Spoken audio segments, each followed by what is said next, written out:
This is Module 9 on Speech Act Theory. We continue with the discussion on speech acts in communication. As we have already seen, sentence meaning is propositional and the utterance meaning is pragmatic meaning, that is, the meaning that we understand in context.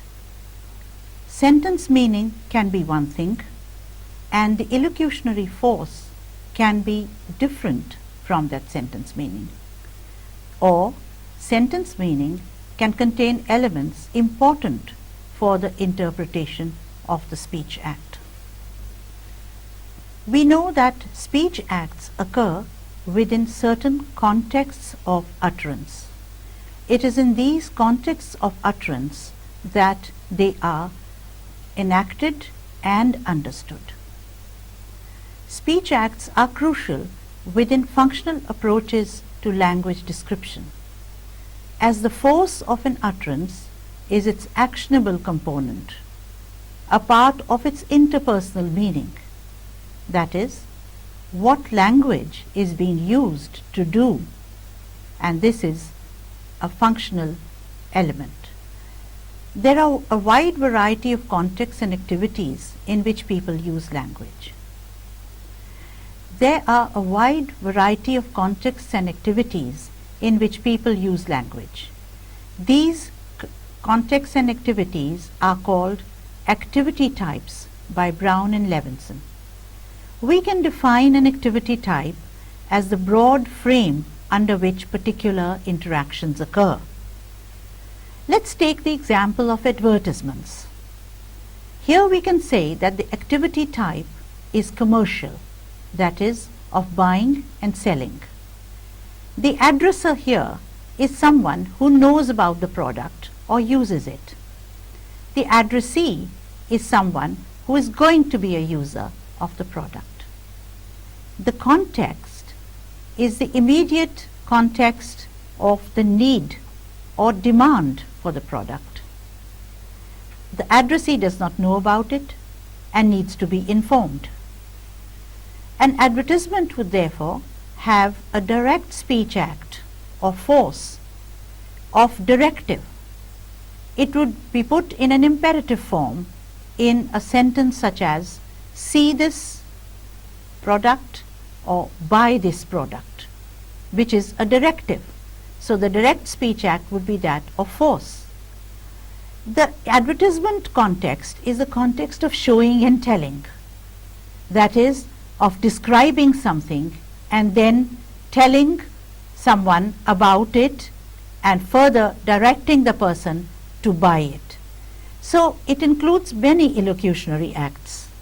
It can include the illocutionary acts of stating, declaring, questioning, and commanding. Fairclough says, quote, something with the direct force of a question may also have any of the other forces listed as its indirect force, unquote. We may understand advertisements as having a direct force but also having various other kinds of indirect forces. In communication, there can be multiplicity of illocutionary acts, multiplicity of addressers, and multiplicity of addressees. Here we may have to make a distinction between an addresser and a speaker, and an addressee or a hearer. In this case, the speaker and the addressee may not be the same, and the hearer may also not be one, and there may be many hearers or many addressees. The range of possible hearers may vary. For example, in the Marxist slogan, workers of the world unite, you have nothing to lose but your chains. This is a direct speech act. It has the direct force of an imperative, that is, of commanding, of ordering some action to be taken. Workers of the world unite. It also has a declarative. declaring something, which is you have nothing to lose but your chains. However, the range of possible hearers are many here. First of all, there is an implication of a particular hearer or a particular kind of hearer, and that is the workers of the world. But we may say that this slogan is wider in its implications also. It may not mean only the workers, but it may mean many other people. Then we can take another example. In the novel Jane Eyre, we have a sentence, "Reader, I married him." In this sentence, there is an implication of a hearer who is addressed as reader. And this is a general reference, that is an appeal to whoever it is who's reading the novel. It of course implies that the reader would be interested in knowing what has happened, and hence the declaration, "I married him." Now we may take up the speech act of questioning. When is a question not a question? For example, rhetorical questioning. Rhetorical questioning is a sentence form which, though in the interrogative, does not have a force of interrogative or of questioning. Its force is a combination of asserting and declaring that the answer is in the negative. Searle has defined the speech act of questioning as a directive to the addressee to answer. But in rhetorical questions, the addressee is not expected to answer. For example, there is an advertisement and it is in the sentence, "Can this be good for your health?" There is a picture of some junk food and the question is asked, "Can this be good for your health?" This question, though it is in an interrogative form, is a rhetorical question, since the accompanying picture of junk food gives the answer that this cannot be good for your health, and therefore the hearer will not be expected to answer this question. It is already known. We may also have another kind of questioning or another kind of speech act, and let us take up the example from the Bible. I'm quoting from the Bible. "And the Lord spoke unto Moses, Go unto the Pharaoh, and say unto him, Thus said the Lord. And Moses said, Let my people go." If we look at the speech acts here, and the addressers and addressees, we find that there is a multiplicity of addressers and addressees. One addresser is the authority behind the sacred text, which is the narrator, because there is the narrator saying, "And the Lord spoke unto Moses." There is a narrative here. The addressee is the reader of the text or the readers of the text, in this case the Bible. There is a second addresser with the narrative, the Lord, that is, "Thus said the Lord," within the same sentence. And then we have another addresser, Moses, "And Moses said." Second addressee is Moses, because the Lord speaks to Moses and then Moses speaks to the people. So we have a structure where somebody is narrating what the Lord said to Moses, what Moses said to the Pharaoh, and what Moses said was, "Let my people go," which is a strong imperative. It has a force of commanding. So here we have a third addresser, Moses, and a third addressee, Pharaoh. So this is how many speech acts, indirect speech acts, can be included within a particular interaction, and there can be many addressers and addressees within that. So there are a number of speech acts here. The message is relayed as a narrative, that is a representative act.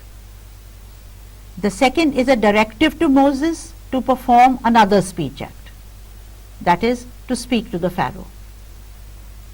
The final directive is embedded within the second, and it has accumulated force gathered from the force of the authority established in the previous act, the Lord, and thus has the rhetorical effect of emphasis. Such force of authority is often seen in religious discourse, that is, the accumulated force of the utterances that lead to a final utterance which has a great deal of emphasis and force behind it.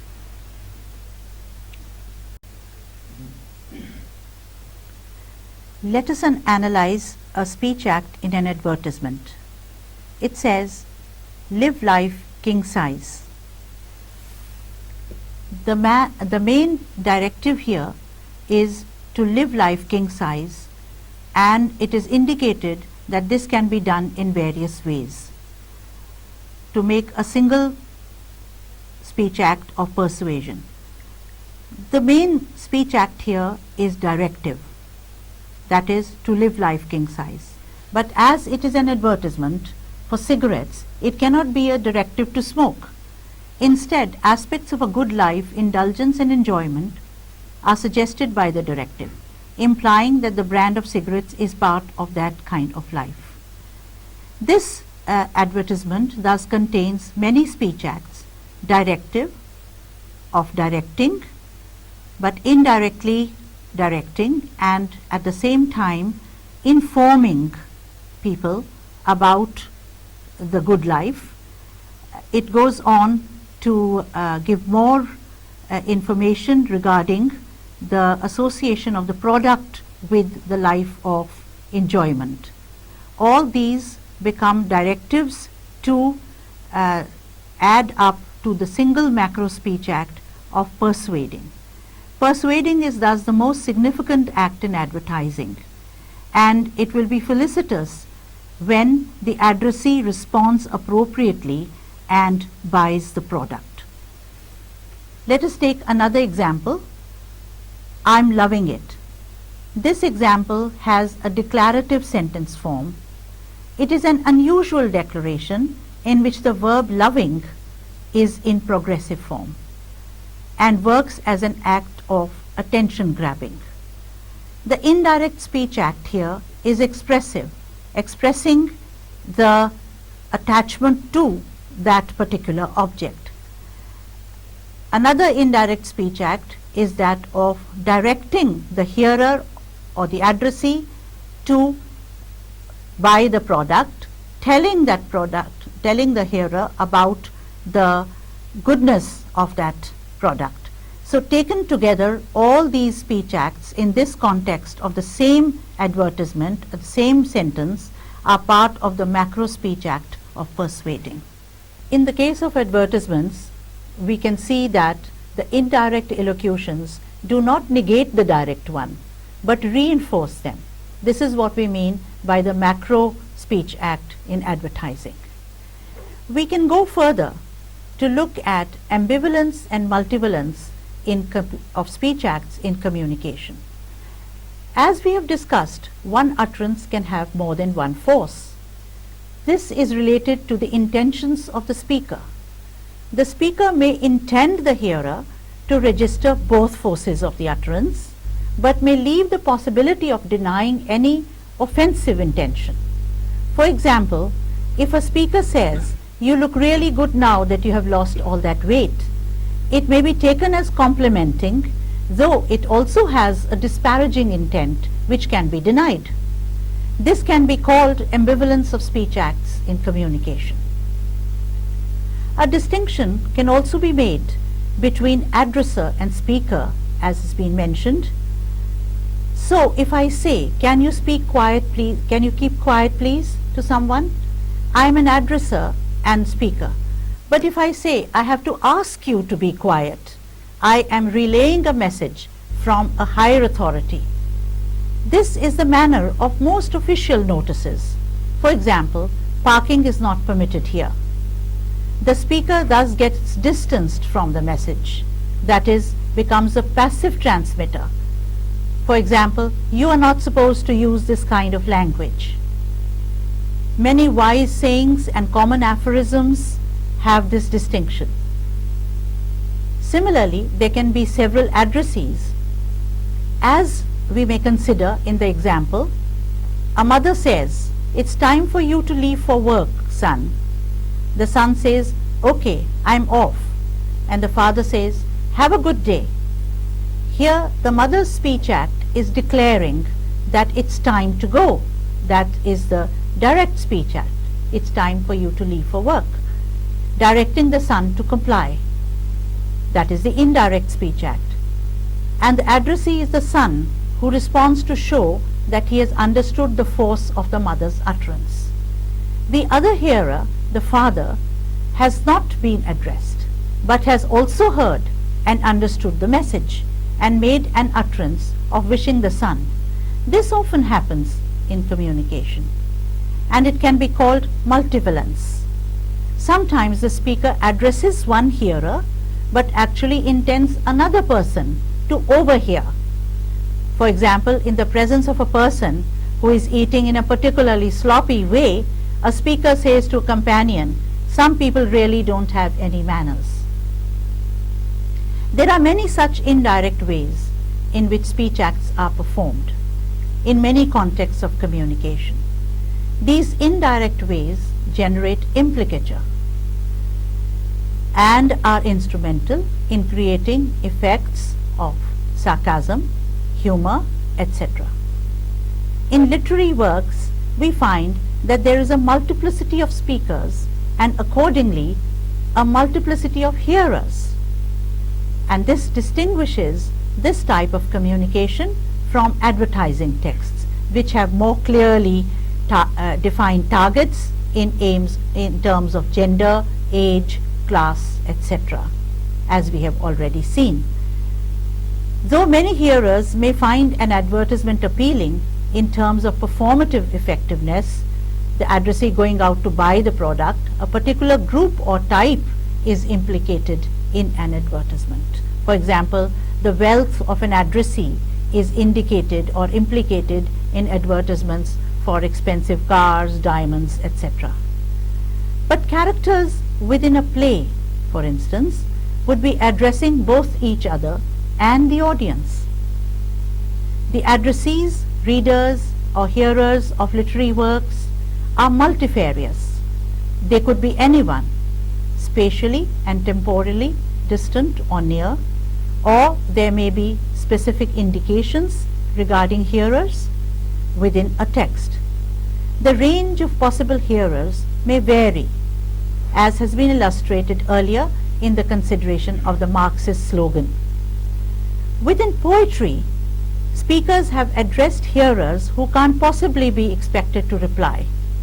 For example, wind, birds, animals, gods, etc. In The Tiger by William Blake, an address is made to the tiger in the form of questioning. "What immortal hand or eye dare frame thy fearful symmetry?" No one expects the tiger to give an answer. But this speech act of questioning has a purpose. It is a WH question, only in its sentence structure. What? Otherwise, it is closer to a rhetorical question. But even the force of rhetorical questioning, where the answer is known to be no, for example, "Can there be anything more wonderful than a tiger?" is only one of the forces generated here. The weight of questioning indicates that there must be an answer, but that cannot perhaps be known. It is thus called epistemic questioning. It has the force of raising a mystery, indicating the existence of some deeper knowledge. Rhetorical questions are so called because they have a force of asserting a proposition through negating it rather than requesting information. If we analyze a rhetorical question, we can do that as follows. 1. The speaker expresses an attitude or belief or knowledge towards a proposition. 2. the speaker presupposes that his/her belief is shared by the hearer and posits agreement between the speaker and the hearer or hearers. 3. The declarative sentence form is such that the expected answer is no. The indirect force of asserting and the direct force of declaring come together to increase the emphasis on the utterance, which is why it is termed rhetorical. Searle characterizes the speech act of questioning as directive, and insofar as a question requires addresser and addressee, it is a request to which the hearer has the power to answer. Insofar as a question requires addresser and addressee, it is a request to which the hearer has the power to answer. But in poetry, the addresser-addressee, where the addressee is the implied reader, are not in direct contact. The latter is not required to answer. The asker also does not know the present state of knowledge of the hearer. Thus, the normal felicity conditions for questioning are not applicable here. Sometimes the speaker asks questions of himself or herself, implying an intent to answer them. The hearer is projected as a confidant, sharing the thoughts and intents of the speaker. This happens in dramatic soliloquies too. Thus, to be or not to be, that is the question. Whether it's nobler in the mind to suffer the slings and arrows of outrageous fortune, or to take arms against a sea of troubles. It is implied that the reader or hearer may have a similar question, and that is what brings the hearer and the speaker together.